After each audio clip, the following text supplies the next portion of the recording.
Ikhwatul Islam, saudara kaum muslimin, kaum muslimat, Bapak Ibu rahimahullah. Alhamdulillah, Allah Subhanahu wa taala kembali memberikan kemudahan kepada kita bersama untuk bisa duduk di dalam rumah Allah Subhanahu wa taala, dan kita selalu mengatakan siapapun yang berada di rumah Allah maka mereka adalah tamu Allah Subhanahu wa taala. Siapapun yang berada di rumah Allah yang ada di dunia maka mereka pada saat itu adalah tamu Allah Subhanahu wa taala. Dan Allah tidak mungkin sembarangan mengundang tamunya kecuali hamba-hamba yang dipilih oleh Allah Subhanahu wa taala. Sehingga ketika Allah Subhanahu wa taala masih memberikan kemudahan kepada kita melangkah ke masjid, ke rumah Allah Azza wa Jalla, maka itu adalah karena undangan dari Allah Azza wa Jalla, dan kita ingin selalu diundang menjadi tamunya Allah Subhanahu wa taala, supaya nanti kita juga termasuk orang-orang yang diundang masuk pada surga Allah Subhanahu wa taala. Kemudian salawat berikan salam semoga senantiasa tercurahkan di junjungan alam Nabi kita yang mulia Rasul dan Rasul kita bersama Muhammad bin Abdullah sallallahu alaihi wasallam, yang mana di antara kewajiban kita adalah memperbanyak mengucapkan salam dan salawat kepada Rasulullah sallallahu alaihi wasallam, terkhusus lagi di hari Jumat. Dan sekarang ini adalah hari Jumat. Hari Jumat itu adalah hari yang mulia, dan kemuliaan hari Jumat akan bertambah dengan kita memperbanyak salam dan salawat kepada baginda Rasulullah sallallahu alaihi wasallam. Bahkan Nabi sallallahu alaihi wasallam pernah menyebutkan salatu ummati tu'radu 'alayya fi kulli yaumi Jumat. Salawat yang diucapkan oleh umatku akan disampaikan kepada diriku setiap hari Jumat. Maknanya hari Jumat adalah hari di mana kita berlomba-lomba untuk memperbanyak mengucapkan salam dan salawat kepada Rasulullah sallallahu alaihi wasallam. Maka jangan haramkan diri ini dan lisan ini untuk tidak mengucapkan salam dan salawat kepada baginda Nabi sallallahu alaihi wasallam. Allahumma salli ala Muhammad wa ala ahli baitihi wa ala azwajihi wa dhurriyyatihi kama shallaita ala Ibrahim wa ala ali Ibrahim innaka Hamidum Majid. Allahumma barik ala Muhammad wa ala ahli baitihi wa ala azwajihi wa dhurriyyatihi kama barakta ala Ibrahim wa ala ali Ibrahim innaka Hamidum Majid. Barakallahu fikum. Bapak Ibu rahimahullah, sebelumnya kami minta maaf atas keterlambatan kami, dan pada kesempatan kali ini pembahasan yang dipilihkan oleh panitia adalah untuk wahai karena Allah. Karena biasanya pembahasan ini adalah pembahasan yang selalu kami baca atau selalu kami bahas jika orang-orang melaksanakan ibadah haji dan umrah. Jadi kemungkinan judul ini dipilih adalah dalam rangka optimisme agar semua kita bisa berangkat melaksanakan ibadah haji dan umrah. Amin. Makanya kemungkinan judul ini dipilih salah satunya adalah untuk yang demikian. Jadi persiapan untuk melaksanakan ibadah haji dan umrah, dan semoga kita berharap kepada Allah jangan kita dipanggil kecuali kita bermohon agar telapak kaki kita ini bisa menginjakkan kaki di tanah yang termulia Makkah dan Madinah. Bapak Ibu rahimahullah. Tapi kita tidak membahas secara umum. Kita hanya membahas sebuah yang semoga bisa memberikan manfaat kepada kita bersama, yaitu rumah Allah Subhanahu wa taala. Tadi kita telah menyebutkan di mukadimah, tamu Allah adalah mereka yang berada di rumah Allah Subhanahu wa taala. Siapapun yang berada di rumah Allah, maka dia adalah tamu Allah Subhanahu wa taala. Dan rumah Allah yang pertama kali ada di dunia adalah Ka'bah al-Musharrafah. Rumah yang pertama kali ada di dunia adalah Ka'bah al-Musharrafah. Inna awwala baitin wudi'a lin-nasi alladhi bi Bakkah. Sesungguhnya rumah yang pertama kali ada di dunia adalah Ka'bah al-Musharrafah yang ada di Bakkah. Nanti akan kita jelaskan sedikit demi sedikit.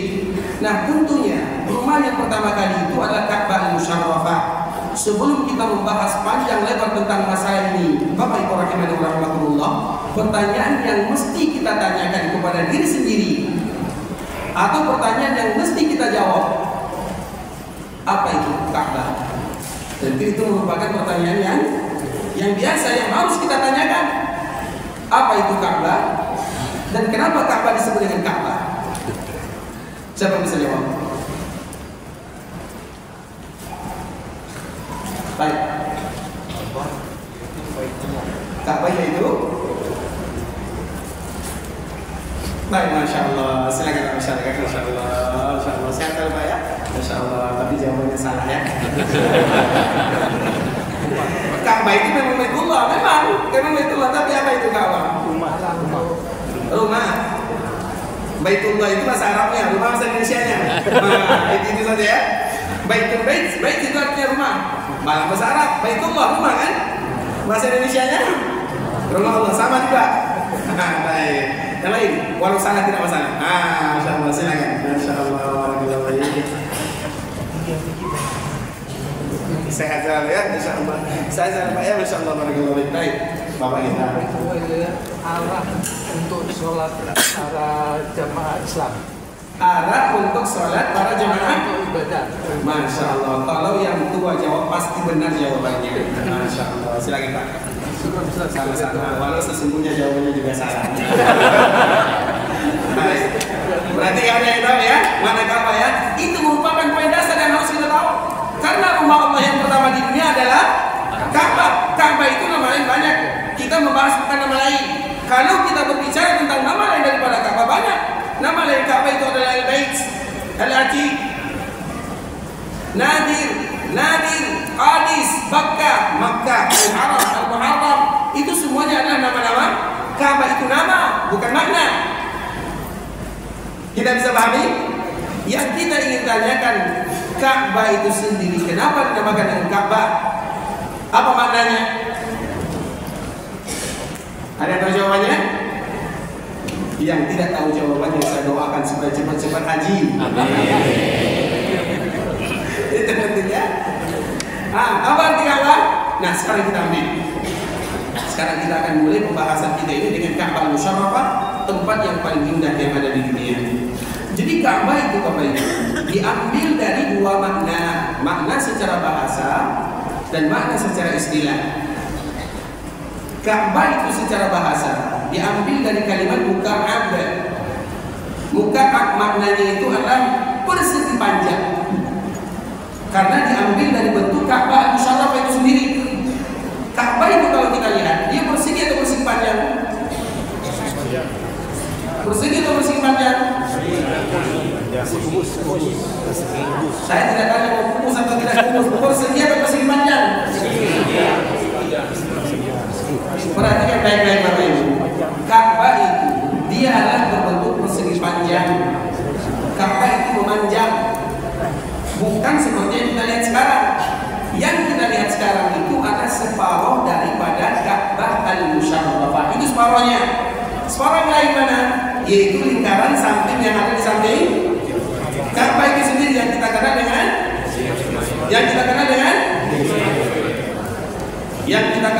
hijir. Hijir apa namanya? Baik. Kita ceritakan sedikit Bapak Ibu. Jadi dulu di zaman Nabi SAW pernah dilakukan renovasi Ka'bah Al-Musyarrafah. Dan Nabi SAW pada saat itu masih berumur 35 tahun. Ka'bah itu terjadi renovasi yang banyak sekali.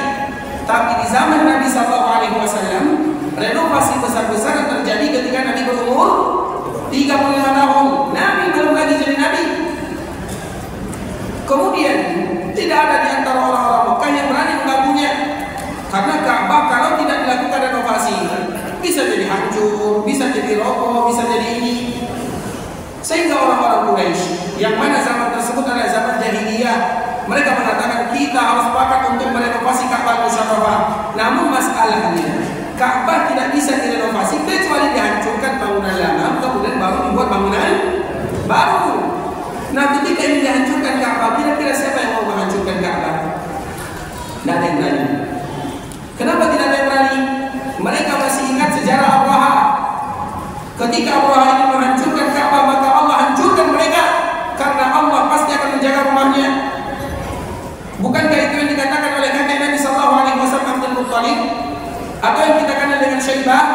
Jadi nama kakek itu adalah Syaibah. Kakek Nabi itu namanya Syaibah.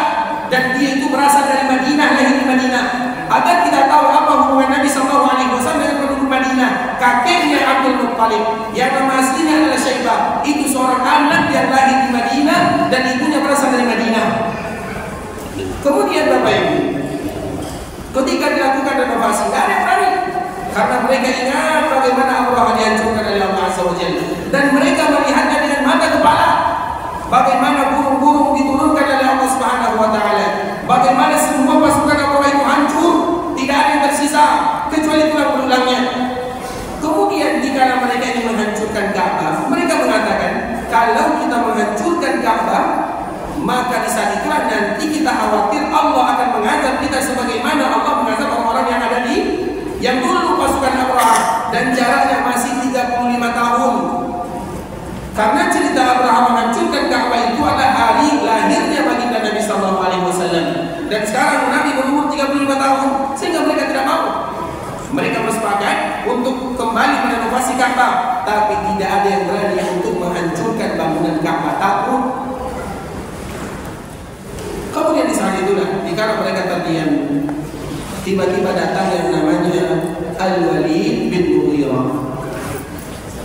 Al-Walid bin Mughirah itu adalah ayahnya daripada sahabat Khalid yang kita kenal dengan Khalid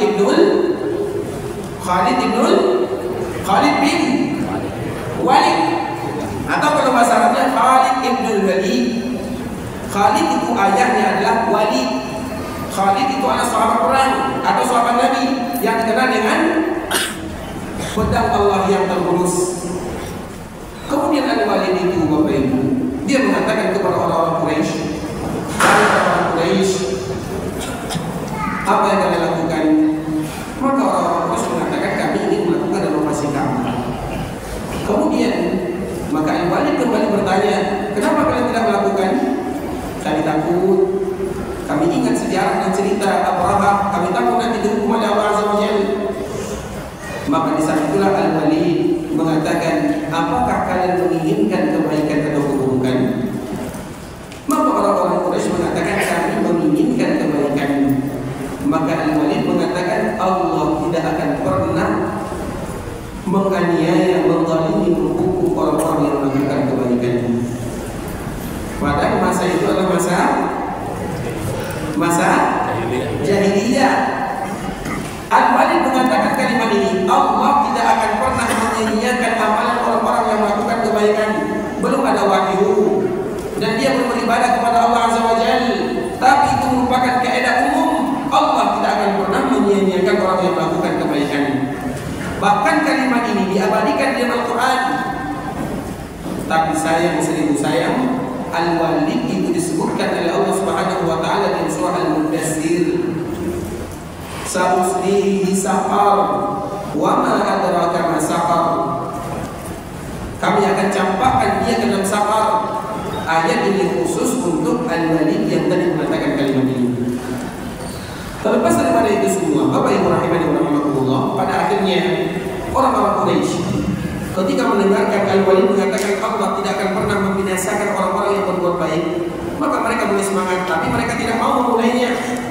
Pada akhirnya yang memulai menghancurkan bangunan Ka'bah itu adalah Al-Walid. Kemudian mulai dihancurkan, diambil mi'wal. Apa arti mi'wal? Mi'wal itu yang biasa dijadikan untuk menghancur bangunan, bukan bahasa Indonesia. Pangsa yang untuk menghancurkan bangunan. Diambil mi'wal dan semua orang-orang Quraisy hanya memperhatikannya, dan mereka mengatakan kita lihat Al-Walid dijadikan sebagai percobaan. Kalau sekiranya dia aman, tidak disiksa oleh Allah Azza wa Jalla, maka kita akan hancurkan bangunan Ka'bah. Maka dikala Al-Walid menghancurkan Ka'bah, keesokan harinya dia kembali seperti biasa. Artinya Allah tidak murka. Maka di saat itulah orang-orang Quraisy baru kembali menghancurkan bangunan Ka'bah semuanya. Kemudian mereka akan kembali membangun Ka'bah dari awal lagi. Dan mereka mengatakan di antara semua syarat, jangan ada yang membangun Ka'bah al-Musharrafah kecuali dari harta yang halal-halal saja. Padahal zaman itu adalah zaman jahiliyah. Itu dari mana kita dapatkan harta halal? Tapi mereka mengatakan tidak boleh ada yang ikut serta di dalam pembangunan Ka'bah al-Musharrafah kecuali dari harta yang halal. Dikumpulkan harta yang halal, dikumpulkan yang halal tidak cukup. Sehingga yang tadinya Ka'bah persegi panjang, karena harta tidak cukup, maka pada akhirnya mereka hanya mencukupkan pembangunan Ka'bah itu sebagian saja, separuhnya, seperti yang kita lihat sekarang. Jadi Ka'bah itu bukan persegi, tapi persegi panjang. separohnya dibuat lingkaran, separohnya dijadikan bangunan, dan semua itu adalah bagian daripada Ka'bah Musyarrafah. Nah, pertanyaannya, lingkaran yang ada di samping Ka'bah itu apa namanya? Apa namanya? Hijr Ismail. Coba perhatikan baik-baik. Lingkaran ini, apa namanya? Bagian yang ada di Ka'bah ini, kapan baru ada? Kapan baru ada? Tadi kita ceritakan kapan? Dari awal. Jadi kapan baru ada? Dari awal mana? Dari awal pembangunan Ka'bah di zaman Nabi Adam atau di zaman Nabi Muhammad SAW? Zaman Nabi Muhammad.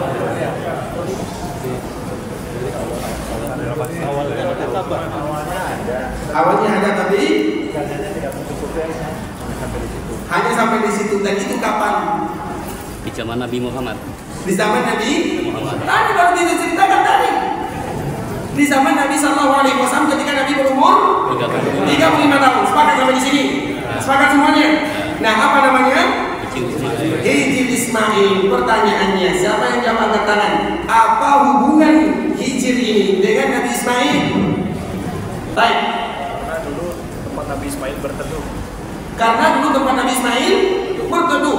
Pertanyaannya baik-baik, perhatikan baik-baik. Itu adalah bagian Ka'bah atau tidak? Iya. Kalau itu bagian Ka'bah dan itu bangunan Ka'bah, dari mana Nabi Ismail berteduh di situ? Bisa dipahami? Karena sudah bagian Ka'bah. Bapak tidak paham? Berarti jawabannya salah. Yang lain? Ada hubungannya telapak kakinya. Telapak kaki siapa? Ismail waktu renovasi Ka'bah. Telapak kaki Nabi Ismail atau Nabi Ibrahim? Yang ada telapak kaki itu Nabi siapa? Nabi Ibrahim. Salah lagi. Tidak ada hubungannya. Kalau tidak ada hubungannya, kenapa dinamakan Hijr Ismail? Betul, ini semua salah nih. Tadi orang ini bisa jawab. Karena diyakini area tersebut dibangun Nabi Ibrahim dan putranya Ismail. Karena Diyakini area tersebut, Ka'bah tersebut dibangun Nabi Ibrahim beserta putranya Nabi Karena Ismail. area tersebut dibangun oleh Nabi Ibrahim dan Nabi Ismail. Kalau demikian keadaannya, nama yang paling bagus adalah Hijr Ibrahim. Yang membangun itu Ibrahim atau Ismail? Ibrahim atau Ismail? Ibrahim yang diperintahkan membangun Ka'bah, Ibrahim atau Ismail? Ibrahim. Ismail hanya membantu ayahnya. Kalau sekiranya yang membangun itu adalah Ibrahim, maka nama yang bagus adalah Hijr. Kenapa Hijr Ismail? Baik. Bekas tempat tinggal Ismail dan ibunya sudah ada. Karena itu adalah tempat tinggalnya, bekas tempat tinggalnya Nabi Ismail dengan Punya. apa buktinya?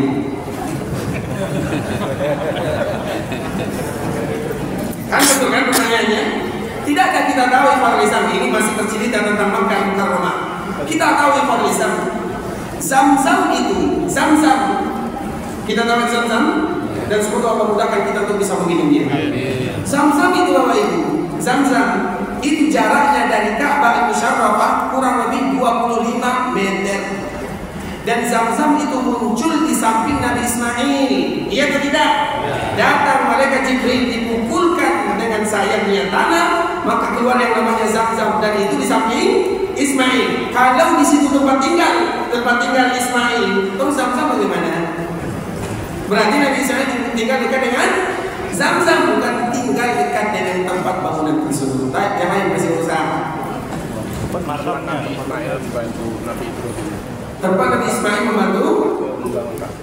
semua lokasi itu Nabi Ismail itu membantu ayahnya. Kenapa khusus ini? Ini tempat makamnya Nabi Ismail. Makam itu apa tuh makam?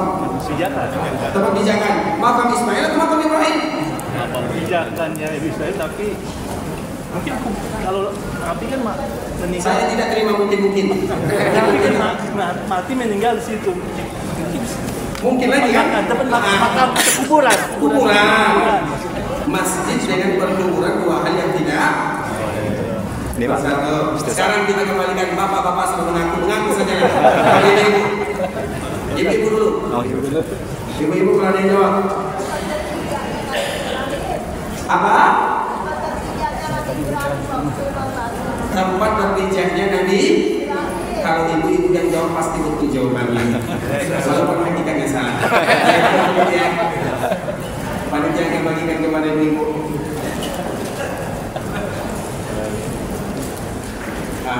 Ini hadiah ibu-ibu ya. Baik, mengaku saja ya supaya tidak menghabiskan waktu ya. Sepakat nih, ada yang masih berusaha. Pada saat itu Nabi Ismail mengumpulkan batu di daerah itu. Pada saat itu Nabi Ismail mengumpulkan batu, terus hubungannya? Maka dinamakan Ismail, jadi Ismail. Dari mana Bapak tahu? Dari sejarah. Tanya Pak Hasan. Nama di dalam bahasa Arab itu adalah Hijr. Kalau kami pribadi, kami menamakan dengan Hijr Quraisy. Karena itu baru ada di zaman Quraisy. Jadi nama yang paling bagus Hijr Ismail atau Hijr Quraisy? Tadi kita menceritakan tentang pembangunan Ka'bah Musyarrafah. Kemudian Ka'bah ini Bapak Ibu, akhirnya separuh pembangunannya karena bagian yang lain tidak bisa dibangun, harta tidak cukup. Berarti yang membangun ini adalah orang Quraisy, maka namanya adalah Hijr Quraisy. Nah, namanya Hijr Quraisy atau Hijr Ismail?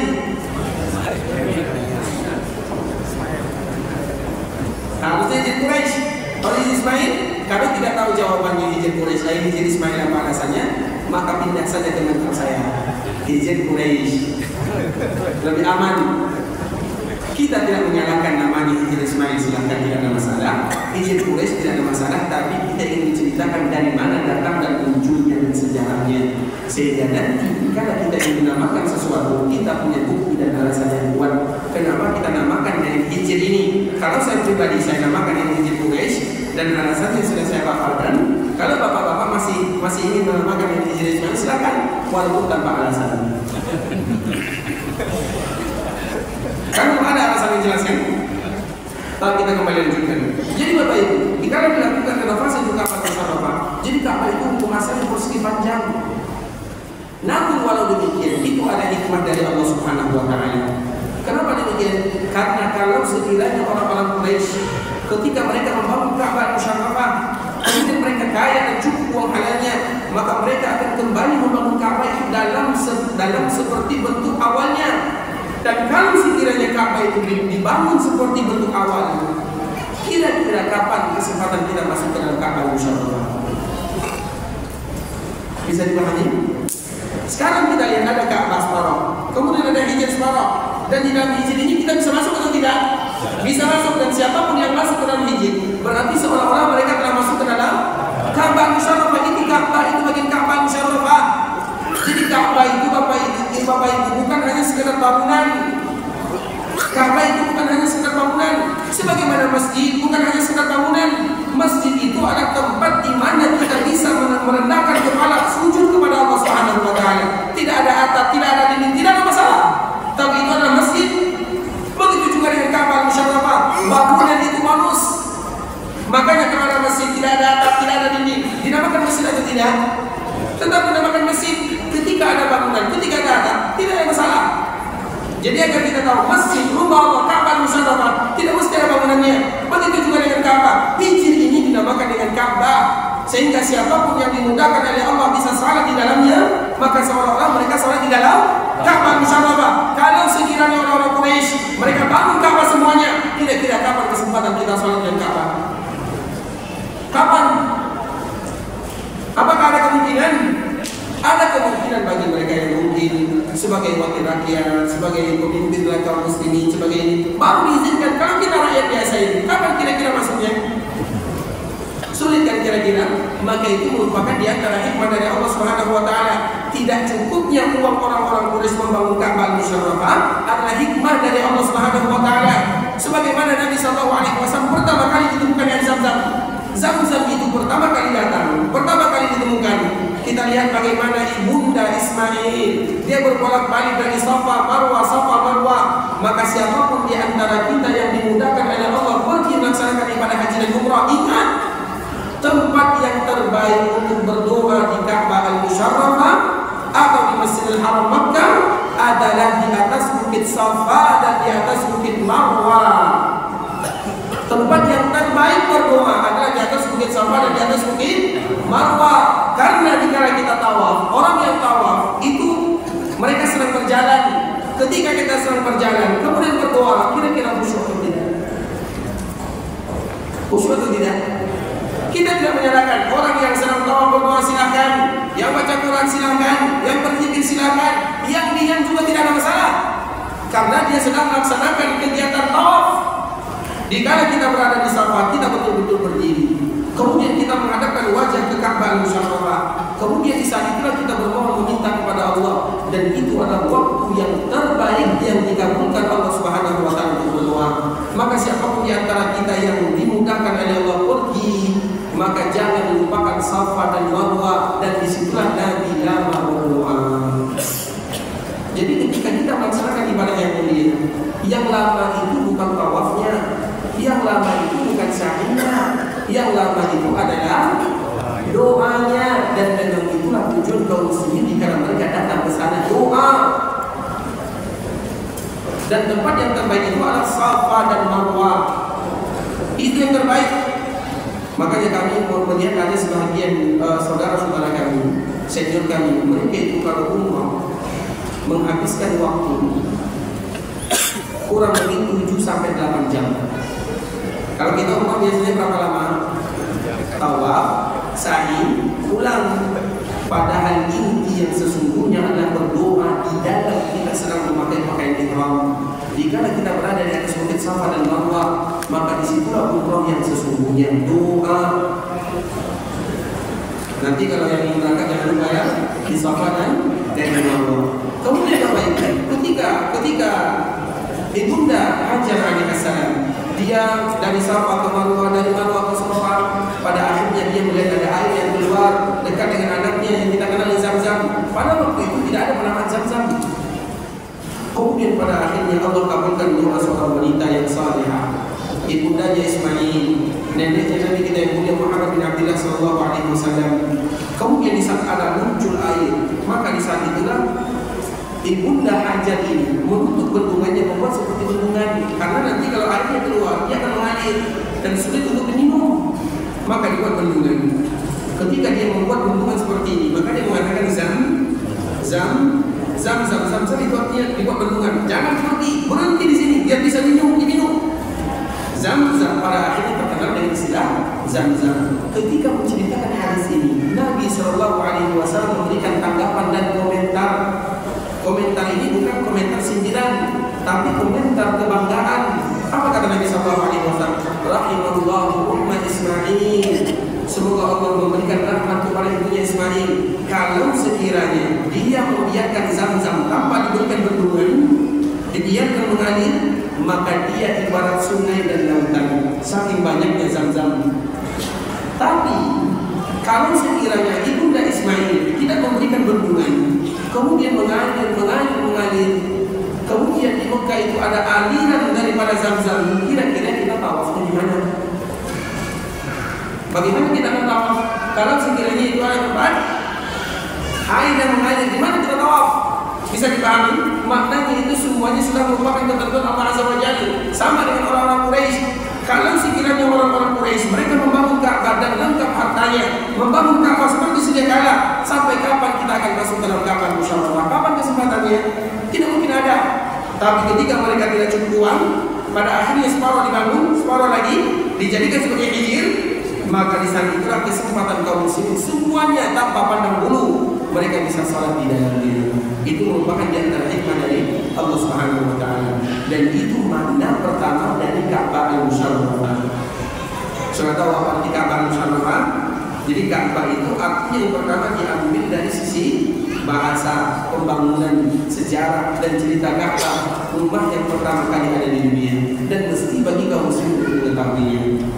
Itu ada di antara makna secara zahir atau secara bahasa. Kemudian yang kedua, apa pula makna Ka'bah secara istilah? Ka'bah itu disebut dengan Ka'bah Iqamah Islam. Itu artinya adalah simbol daripada kemuliaan dan kejayaan.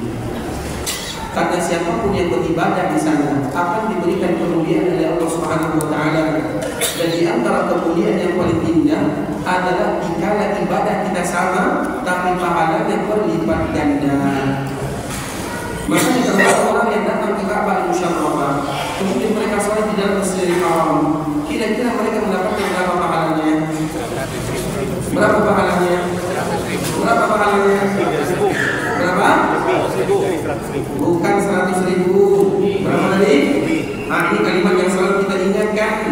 Allah tidak pernah menyebutkan 100.000, tapi lebih daripada 100.000. Lebih daripada 100.000 itu berapa kira-kira? Tidak ada yang tahu. Tidak ada yang tahu. Namanya saja lebih. Aku akan berikan kepadamu uang lebih dari 100.000. Kira-kira berapa jumlahnya? Tidak ada yang tahu. Begitu juga pahala yang disebutkan oleh Allah Azza wa Jalla. Siapapun yang salat di sana pahalanya lebih daripada 100.000. Padahal subuhnya cuma 2, zuhurnya juga 4, asarnya juga 4, maghribnya juga 3, isyanya juga 4. Tapi dikala kita salat subuh 1 rakaat atau salat subuh 1 kali subuh, dikala kita berada di Masjidil Haram, seolah-olah kita sudah melakukan salat subuh lebih daripada 100.000 kali. Kalau kita ukur-ukur dengan umur kita tak sampai.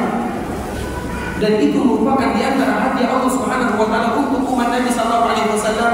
Umur yang paling singkat adalah umur umat Nabi sallallahu alaihi wasallam. Kita bisa membayangkan di kota Islam setelah 20 tahun, setelah 30 tahun, bisa jadi tidak ada di antara kita yang ada di mesin ini tidak lagi di dunia. Bisa jadi semua kita sudah berkalam karena sudah meninggal semuanya. Coba bayangkan 30 tahun ke depan, 40 tahun ke depan, kita tidak tahu. Pertemuan kita ini tinggal cerita dan sejarah. Semua kita sudah dikuburkan, semua kita sudah meninggal. Umur kita terlalu singkat. Makanya Nabi sallallahu alaihi wasallam mengatakan, "A'maru ummati ma baina 60 ila 70." Umur umatku tidak lebih daripada 60 atau 70. Dan sedikit di antara mereka yang lebih daripada 70. Kalaupun lebih daripada 70, kawannya bukan lagi manusia. Kawannya sudah obat-obatan, tongkat, kasur. Apalagi kawannya sudah tidak lagi produktif beribadah kepada Allah Azza wa Jalla.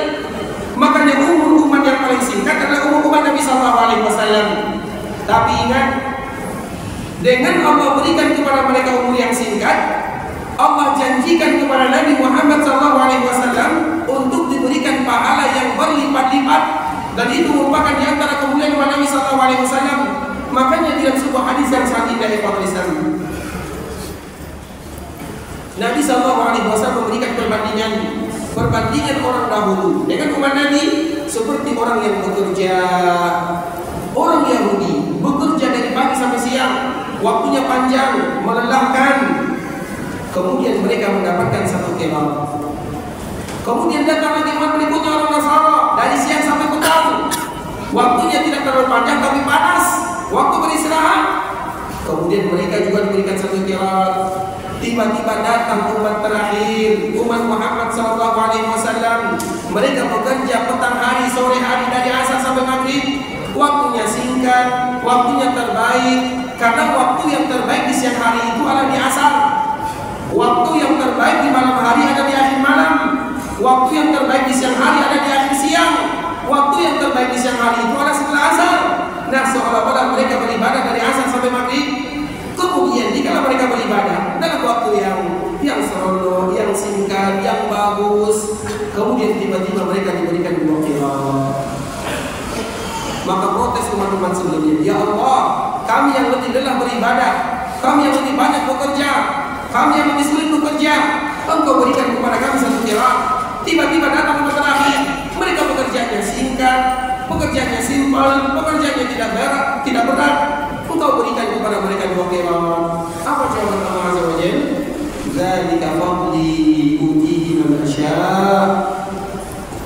Itu adalah di antara karunia kepada siapa saja yang aku kehendaki. Dan Allah kehendaki kita sebagai umat Nabi sallallahu alaihi wasallam, umat yang paling singkat umurnya tapi paling banyak amalan dan pahala yang dijanjikan. Dan salah satunya ketika Allah Subhanahu wa taala memuliakan kita untuk menginjakkan kaki di Ka'bah Musharrafah. Satu salat subuh, seolah-olah kita sudah salat subuh lebih daripada 100.000 kali. Kita kalau hitung-hitung umur kita ini tidak akan sampai. Kemudian kita salat zuhur, seolah-olah kita salat zuhur lebih daripada 100.000 kali. Kita salat asar, seolah-olah kita salat asar lebih daripada 100.000 kali. Kita salat maghrib, kita salat isya, kita salat apapun. maka seolah-olah kita sudah beribadah kepada Allah lebih daripada 100.000 kali. Tidak akan pernah kita temukan keutamaan seperti ini kecuali dalam agama Islam. Maka itu makna daripada kalimat Ka'bah Musyarrafah. Ka'bah itu maknanya mulia. Apa artinya mulia? Karena Allah akan berikan kepada siapapun yang diberikan kesempatan datang ke sana untuk dimuliakan dengan pahala. Kita ini tidak akan pernah masuk surga dengan amalan, tidak akan pernah. Amalan kita terlalu sedikit dibandingkan dengan dosa yang kita lakukan. Yang membuat kita masuk surga adalah karena karunia dari Allah Azza wa Jalla. Kita tidak akan sanggup datang ke masjid kecuali Allah yang mudahkan. Kita tidak akan sanggup duduk di sini kecuali Allah yang mudahkan. Dan setiap yang duduk di sini tidak sanggup untuk mendengarkan kecuali Allah yang mudahkan. Allah yang mudahkan kita beribadah dan Allah juga yang hadiahkan kita surga. Itu semuanya dikembalikan kepada Allah Subhanahu wa taala. Maka oleh karena itulah Bapak Ibu ikhwatul Islam, di antara kalimat yang harus kita perbanyak adalah meminta karunia dan kasih sayang Allah Subhanahu wa taala. Allahumma inni as'aluka min fadlik. Yang kita minta kepada Allah adalah karunia, kasih sayang, karena yang Allah berikan kepada kita bukan ganti, tapi kasih sayang Allah Subhanahu wa taala. Dan begitu juga dengan surga. Tidak ada yang masuk surga dengan amalannya, tapi masuk surga dengan karunia dan kasih sayang Allah Subhanahu wa taala. Oleh karenanya ikhwat Islam, kenapa Ka'bah disebut dengan Ka'bah? Karena siapapun yang ada di sana akan dimuliakan oleh Allah Subhanahu wa taala, dan di antara bentuk kemuliaannya Allah hapuskan dosa-dosanya, Allah angkat derajatnya, Allah berikan pahala yang berlipat ganda, sehingga di antara salah satu nama Makkah, tadi kita menyebutkan nama Makkah itu banyak. Makkah, Bakkah, Al-Haram, Al-Muharram, Al-Bait, Al-Atiq, Wadi, Tuhama, Ma'ad, Nadir, Qadis, Ka'bah, itu semuanya ada nama-nama Makkah yang Mukarramah, dan setiap nama ada makna. Nah, siapa yang bisa mengulang nama tersebut? Saya kita lanjutkan. Ada yang bisa mengulang? 12. Dan salah satu nama itu, salah satu namanya adalah yang selalu kita sebut, apa namanya? Makkah dan Makkah. Pertanyaannya, kenapa Makkah disebut dengan Makkah dan Makkah disebut Makkah? Itu sama, koneksi antara Ka'bah dengan nama Makkah dan Makkah. Ka'bah artinya adalah kemuliaan, Makkah itu artinya mengikis. Makkah dan Makkah itu diambil dari kalimat yang sama, makun, artinya mengikis, menghilangkan. Karena siapapun yang diberikan kemudahan oleh Allah datang ke sana, maka Allah akan kikis dosa dan kesalahannya. Makanya bukankah Allah mengatakan orang yang melaksanakan haji, kemudian haji mereka mabrur, apa pahalanya? Seperti mereka baru dilahirkan oleh orang tuanya, oleh ibunya. Maknanya ketika dilahirkan oleh ibunya, dia ada dosa dan kesalahannya. Orang yang melaksanakan umrah yang mabrur, apa pahalanya?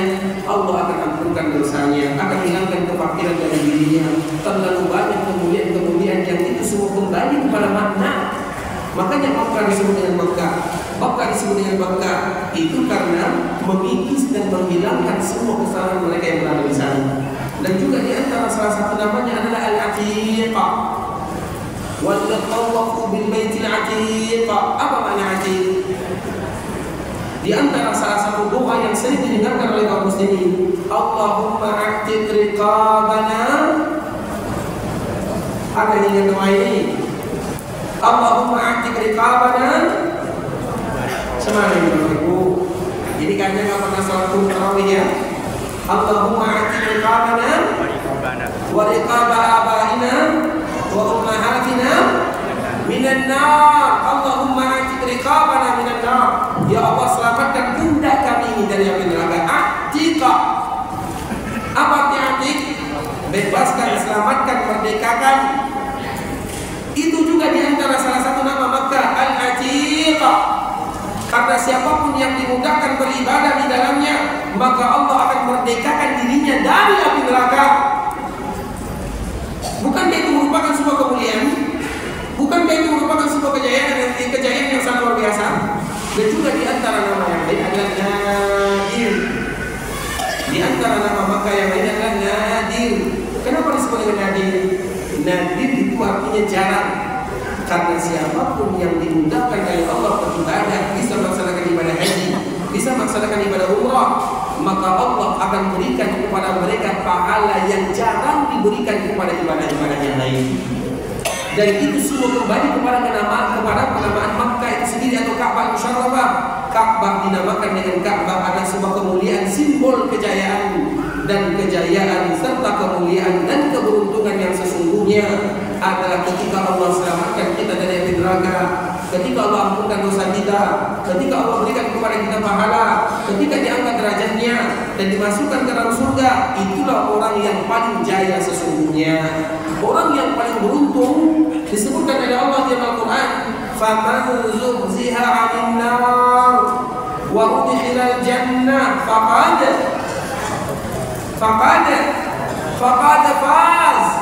Faman zuhziha 'anil nar wa udkhilal jannah faqad faz. Siapapun yang selamat dari api neraka, masuk ke dalam surga, mereka yang paling beruntung sesungguhnya. Keberuntungan dalam agama adalah mereka yang dimudahkan untuk beribadah. Keberuntungan dalam agama adalah mereka yang diampunkan dosanya. Keberuntungan dalam agama adalah mereka yang diangkat derajatnya. Keberuntungan dalam agama yang diselamatkan dari api neraka. Keberuntungan dalam agama mereka yang mudah langkahnya masuk ke dalam surga. Dan salah satu ibadah yang paling ringan bagi kita untuk melakukannya adalah ibadah haji dan ibadah umrah, karena di situ ada semuanya. Makanya ibadah haji dan umrah ini berat atau ringan Bapak Ibu? Kita selalu mengatakan kalimat ini, tidak ada ibadah yang diwajibkan kepada kaum muslimin yang akan memberatkan mereka. Yang berat itu persiapannya. Kalau umrah apa persiapannya? Kalau orang yang melaksanakan ibadah umrah, undang dulu kawan-kawan, iya atau tidak? Undangan tersebut berapa menghabiskan biaya? 5 juta, 10 juta. Kemudian pergi ke Ka'bah, mereka tawaf. Setelah tawaf, kemana lagi mereka lakukan? Tawaf di pasar, cari belanja, pesanan oleh-oleh, iya atau tidak? Itu yang berat. Kalau tidak percaya, silakan umrah.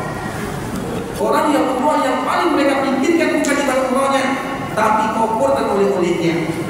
Itu yang paling berat. Maknanya ibadah. Kita selalu contohkan akikah. Tahu kita akikah? Apa arti akikah? Akikah itu Bapak Ibu berat atau ringan? Akikah itu berat atau ringan? Akikah di dalam agama Islam ringan.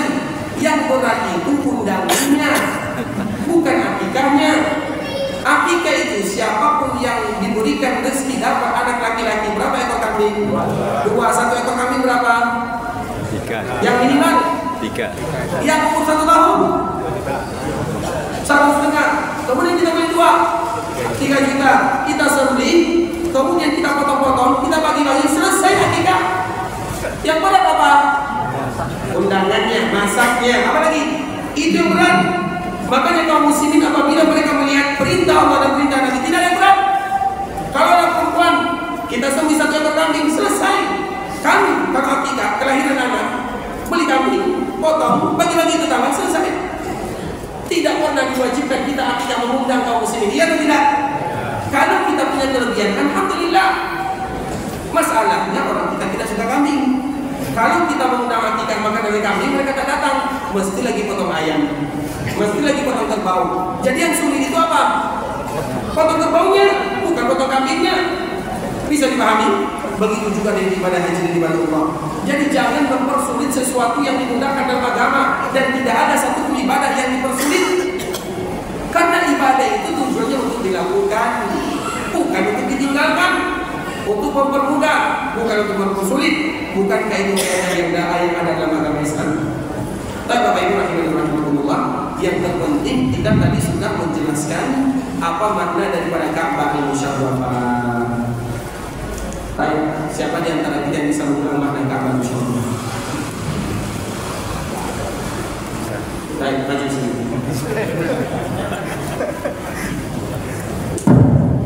Siapa? Ini ada mic ya, yang lebih bagus ya. Kenapa gini dari tadi? Kita silakan. Sini ya.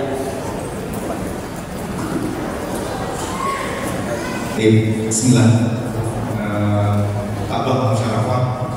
Jadi tadi kalau yang gereja ada dua maknanya secara istilah dan juga secara bahasa. Secara bahasa katanya persegi panjang.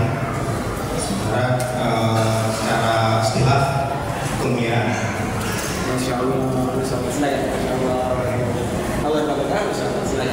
Nah itu ada makna. Jadi pembahasan kita yang hampir 1 jam ini hanya diringkas dari 2 kata saja. 1 menit sampai. Tapi ibu sama bisa mengulang apa makna kata musyawarah? Ada ibu yang bisa? Ada? Kalau tidak bisa, tidak ada masalah Bapak Ibu. Kita tidak berlama-lama. Sampai di sini pembahasan yang bisa kami jelaskan. Bukan dari Allah Subhanahu Wa Taala yang salah dari diri kami pribadi, karena kami karena kebodohan dan karena kejadian kami. Sekarang kita buka sesi tanya jawab dan kami berharap pertanyaannya singkat dan jawabannya juga singkat. Baik, sekarang siapa di antara kita yang bertanya silakan. Baik, silakan. Assalamualaikum Ustaz. Assalamualaikum. Yang dimaksud sholat di Masjidil Haram yang 100.000 kali lebih itu atau di masjid saja atau di teras-teras dan sampai sepanjang itu? Pertanyaannya, yang dimaksud dengan sholat di Masjidil Haram itu di masjidnya atau di teras-terasnya? Ya. Terus kalau sholat qiyamul lail itu sampai 1 kilo 2 kilo dan sebagainya. Karena sholat qiyamul lail apalagi di Mekah Mukarramah itu bisa jadi sampai 1 kilo atau 2 kilo. Jadi yang namanya Masjidil Haram itu yang mana? Itu pertanyaannya. Jawabannya esok di Madinah. Semoga nanti kita jumpa di Madinah ya. Sekarang kami tidak bisa jawab. Padahal panjang sekali. Baik, yang lain. Tunggu yang bapak dulu kita dulu. Silakan Pak.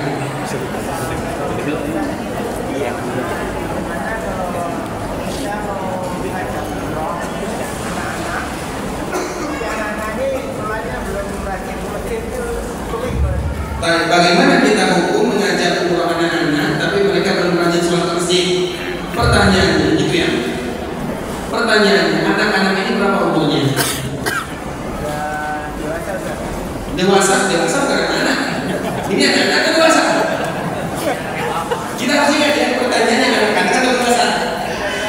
Sudah dewasa berarti bukan anak-anak. Kalau sudah dewasa,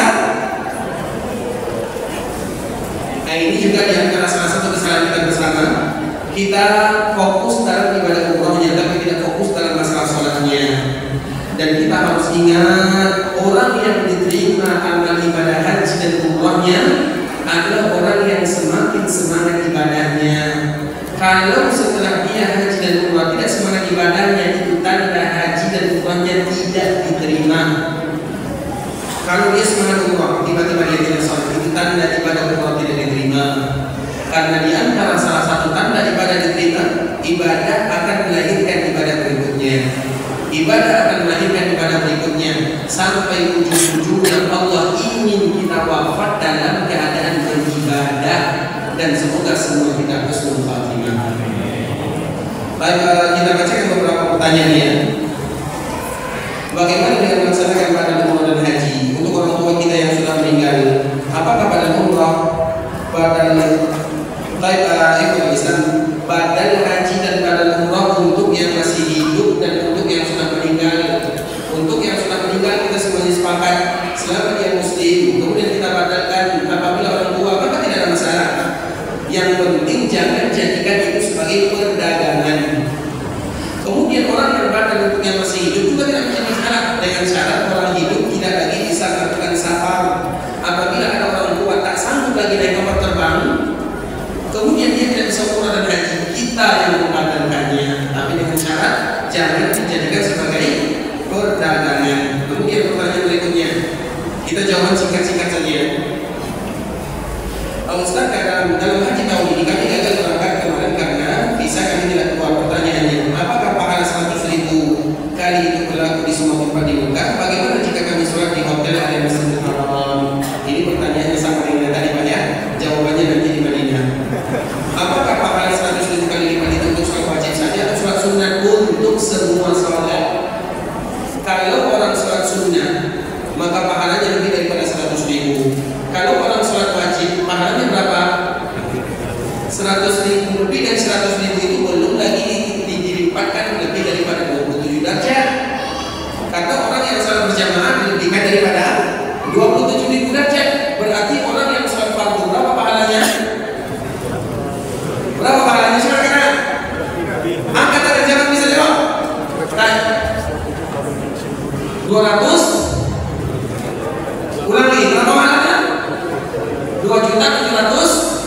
Baik, Pak, Masya Allah. Silakan, silakan. Masya Allah. Tapi jawabannya salah ya.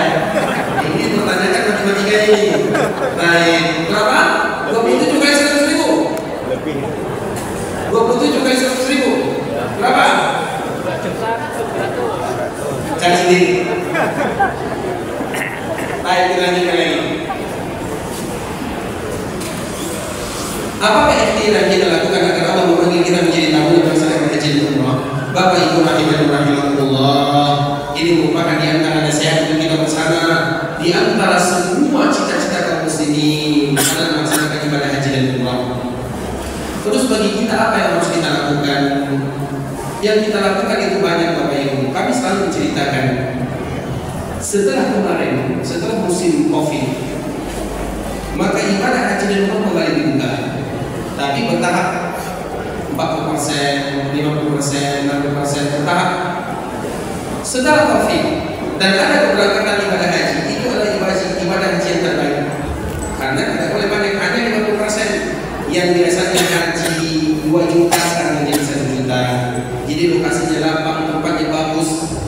Nah, suatu ketika Bapak Ibu, agar kita tahu ibadah haji dan ibadah umrah itu adalah tamunya Allah Subhanahu wa taala, dan Allah suka-suka Allah mengundang tamunya. Iya atau tidak? Jadi yang berangkat melaksanakan ibadah haji dan umrah itu bukan orang yang mampu, tapi mereka yang dimampukan oleh Allah Subhanahu wa taala. Itu yang keadaannya. Sehingga di antara kaum muslimin tidak ada yang berputus asa. Ustaz, kira-kira kapan ya saya bisa melaksanakan ibadah haji dan umrah? Tidak, itu yang harus kita jawab. Tidak, itu yang harus kita tanyakan. Kita selalu berdoa karena jalannya Allah apabila sudah memilih mudah bagi Allah. Contohnya ini. Jadi dulu setelah Covid ada salah seorang kakek umurnya 65 atau 70 tahun pergi ke Masjid Istiqlal, duduk di sana sambil duduk. Tiba-tiba di waktu sholat zuhur ada delegasi dari Arab. Kalau bahasa kita nya kedutaan, mereka sholat di Masjid Istiqlal di Jakarta. Di sini Jakarta ya. Bekasi, Jakarta kan sama juga kan. Baik, kemudian ketika dia duduk, tiba-tiba delegasi ini Bapak Ibu, coba bayangkan, rezeki tidak akan kemana. Kemudian dia berkeliling ke Masjid Istiqlal, tiba-tiba dia menjumpai kakek yang umur 65 atau 70 tahun. Kemudian ditanyakan assalamualaikum, ada penerjemah waalaikumsalam, bagaimana kabarnya? Alhamdulillah. Pertanyaan pertama, kakek sudah haji belum? Maka kakek itu mengatakan belum. Apa kata delegasi ini? Tahun ini Bapak haji. Coba kalau Bapak ini tidur, atau Bapak ini pergi ke tanah toilet, coba bayangkan bagaimana mudahnya Allah kalau sudah memanggil. Banyak caranya ada Allah, banyak sekali Bapak ini. Maka oleh karena itu kalau usaha sudah pasti, tapi yang lebih daripada usaha adalah kita bermohon kepada Allah agar kita menjadi tamunya. Dan cerita seperti ini sangat banyak. Kami sangat banyak melihat bagaimana orang yang berangkat, tukang sapu berangkat, orang cacat berangkat, orang yang paling miskin berangkat. Kemarin tiba-tiba ada orang yang meminta tolong kepada saya, Ustaz, saya bercita-cita ingin memberangkatkan orang-orang yang tidak mungkin berangkat. Saya bertanya, orang seperti apa yang Bapak inginkan berangkat? Maka dia mengatakan, saya ingin berangkatkan orang yang cacat, orang yang autis, orang yang seperti ini. Ustaz, orang cari 5. Kalau saya mencari, mudah saja mencarinya. Kemudian saya sebarkan, saya cari beberapa orang, kemudian mereka berangkat, dan mereka pada akhirnya berangkat yang tidak mungkin berangkat, yang cacat, yang tidak bisa berjalan, yang ini berjalan. Banyak orang-orang seperti ini, banyak. Dan kami pribadi dulu berasal dari kampung, kemudian tiba-tiba berangkat melaksanakan ibadah umrah. Cuma orang yang bayarkan, mau orang bayarkan, mau tidak bayarkan, mau siapapun yang bayarkan, yang penting berangkat. Nah, itu kita berdoa kepada itu yang terpenting. Kita tidak tahu, bisa jadi tiba-tiba kita mendapatkan warisan yang kita tidak tahu, langsung berangkat. Bisa jadi tiba-tiba kita mendapatkan rezeki yang kita tidak tahu, bisa jadi kita berangkat. Karena siapapun yang datang ke rumah Allah, mereka akan tamunya Allah, dan Allah berhak memilih siapa yang akan menjadi tamunya. Jelas seperti ini. Bagi yang bertanya, ibu kalau yang bertanya secara langsung kami persilakan. Yang mana Bu? Sudah ada 2 penanya, tapi kita jawabnya berbeda. Sementara kita masih di sini, jamaahnya di Madinah. Semoga ibu dan keluarga bisa berangkat ke Mekah Madinah. Ini banyak yang doakan ini bu, kan ya? Tentang pahala ketika sholat di Masjidil Haram, Allah beri lebih dari satu kali sholat lebih dari 100.000. Nah, pertanyaannya, bagaimana kalau orang yang sholatnya di luar Masjidil Haram karena tempatnya jauh? Ibu-ibu nggak mungkin salah. Yang kalau ibu-ibu bertanya terpaksa dijawab ya. Jadi kita mohon maaf kepada penanya tadi. Tadi belum dikabulkan, kalau ibu-ibu wajib dikabulkan. Baik, untuk di Mekah Al-Mukarramah, kalimat Masjidil Haram itu mencakup semua batasan-batasan tanah haram. Jelas bu? Berarti itu suaranya di mana kemarin? Nah, selesai. Aman kan? Baik, kita lanjut ke pertanyaannya. Apakah membeli oleh-oleh di tanah abang ada sebuah kebohongan Ustaz? Jadi dia pergi ke umrah atau haji, daripada pusing memikirkan oleh-oleh, kita rumahnya keluarganya, kemudian beli sajadah, beli korma, beli semuanya, sampai di rumah, kemudian nanti orang-orang yang kita dibuka. Itu bohong atau tidak? Bohong atau tidak? Dari mana kalimat kamu datang?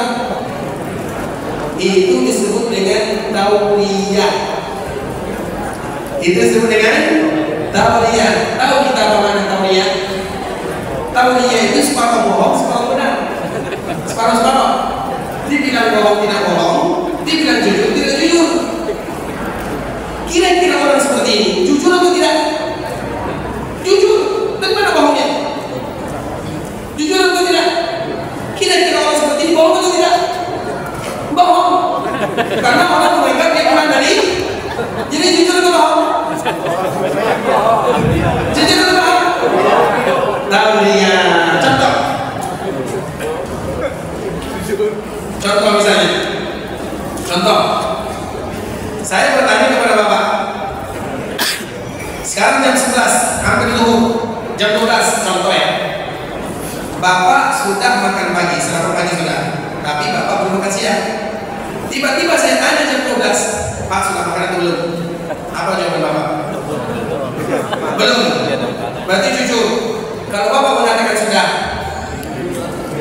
misalnya saya sudah makan, jawabannya saya sudah makan. Bapak ini jujur atau bohong?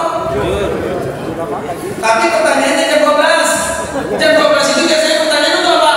Makan siang. Nanti kalau mengatakan sudah makan, jujur atau bohong? Jujur atau bohong? Jujur atau bohong? Tidak jujur, tidak pula bohong. Dibilang jujur, iya dia sudah makan, tapi makan pagi. Dibilang tidak benar, karena jam 12. Mana ada orang bertanya sudah makan pagi jam 12? Ada atau tidak? Macam itu juga orang yang melaksanakan haji dan umrah. Sudah jelas-jelas dia berasal dari Makkah Al-Mukarramah, sehingga orang-orang yang datang pasti mencari oleh-oleh yang berasal dari Makkah. Ternyata oleh-olehnya dari tanah abang.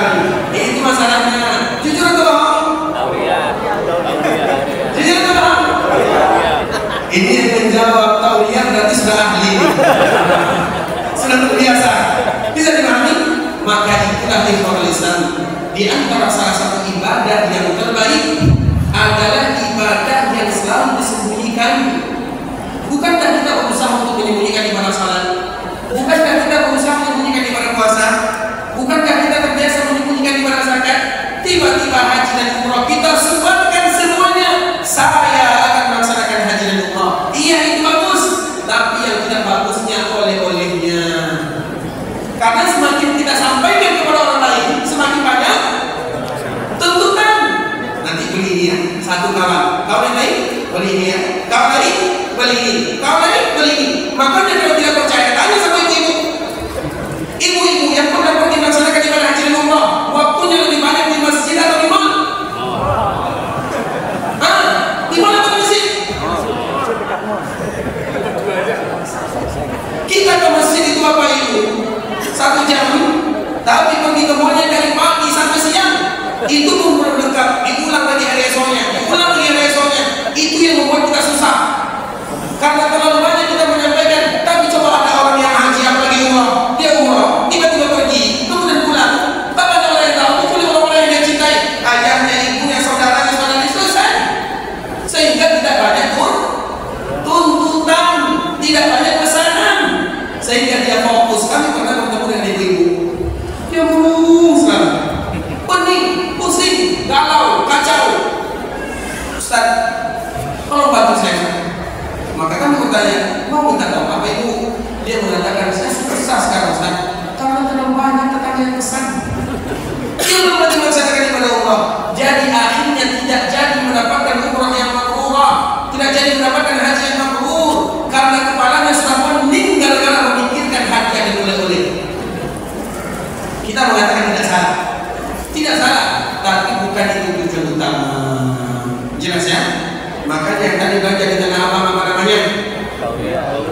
Amin. Baik, ibu-ibu kalau ada yang bertanya kamu silakan.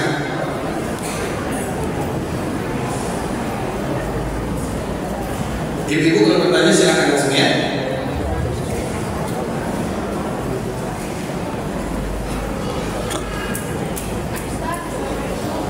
Assalamualaikum warahmatullahi wabarakatuh.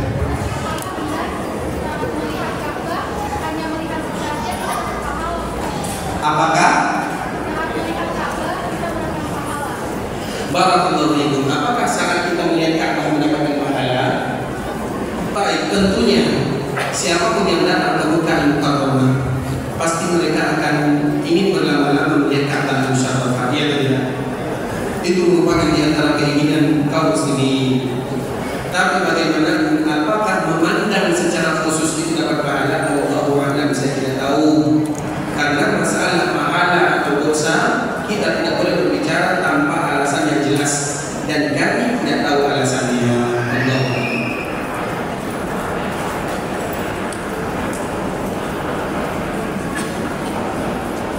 Saya pernah dengar yang diundang ke tanah suci Mekah itu adalah orang-orang yang dimuliakan Allah dan orang-orang yang dihinakan. Apakah betul tersebut ikhwan Islam? Tadi kita sudah menyebutkan bahwa Mekah itu ada tempat yang dijaga oleh Allah Subhanahu wa taala. Tujuannya adalah untuk memuliakan orang-orangnya. Apabila ada orang yang datang ke Mekah, ke Madinah melaksanakan haji dan umrah, tapi setelah itu mereka menjadi buruk, perangai yang tidak bagus, maka yang harus kita ketahui itu ada di antara tanda Allah tidak menerima amal ibadahnya. Kita selalu mengatakan apa itu? Allah tidak memberikan ujian kepada orang yang haji dan orang yang umrah. Ingat ini bahasanya baik-baik. Allah tidak memuji orang yang haji dan orang yang umrah. Allah tidak puji. Karena biasanya orang yang haji dan orang yang umrah itu adalah orang-orang yang mampu. Dan kebanyakan penduduk surga itu adalah orang-orang yang kurang mampu. Bisa dipahami? Allah tidak pernah memberikan pujian kepada orang yang haji. Orang yang haji dipuji dah, orang yang umrah dipuji dah. Tapi Allah dan Rasulnya hanya memberikan pujian kepada orang-orang yang mabrur dan mabrurah. Haji tanpa mabrur tidak ada gunanya. Umrah tanpa mabrurah tidak ada gunanya. Haji tanpa mabrur percuma. Umrah tanpa mabrurah itu tidak diterima. Jadi yang kita cari itu mabrur atau mabrur. Dan ingat di kota Islam, di antara tanda orang yang mendapatkan haji dan umrah mabrurah adalah mereka yang istiqamah dalam agama. Kita kalau di Mekah, kira-kira sholat berapa jam sebelum azan kita datang? 2 jam.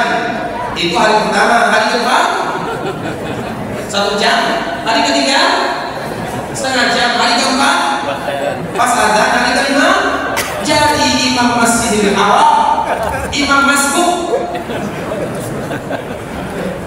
Itu kita kaum muslimin. Dan itu kalau di Mekah, kalau di kampung halaman berapa jam kita datang sebelum salat? Ya pas-pas 1 rakaat sebelum imam salam. Di antara tanda umrah dan haji yang mabrur dan mabrurah Bapak Ibu ini camkan baik-baik. Ketika kita bisa menjaga lisan, maka jaga lisan di sini. Ketika kita bisa baca Quran di sana, baca Quran di sini. Karena Allah yang kita sembah di Mekah, Allah juga yang kita sembah di negara kita sama. Kenapa kita semangat beribadah di sana sama di sini tidak semangat? Itu tanda tidak mabrur. Itu saja konsepnya. Iya, mungkin waktunya durasinya kurang tidak sama. Kita di sana bisa baca Quran 1 hari 1 juzuk, minimal di sini 1 halaman 2 halaman yang penting ada. Iya, di sana kita bisa menangis berjam-jam, paling tidak kita bisa menangis 1 menit 2 menit karena takut dosa, tidak masalah. Tapi selalu dilakukan. Itu baru tanda umrah mabrurah dan haji yang mabrur. Kalau ada orang yang semangat sholat berjamaah di Mekah Madinah sampai di kampung halamannya tidak lagi sholat berjamaah, tanda tidak mabrur. Ada seorang wanita yang biasa menjaga lisannya di sana, tiba-tiba di kampung halaman setiap hari imam Nabi ingat, tanda tidak mabrur. Jadi kalimat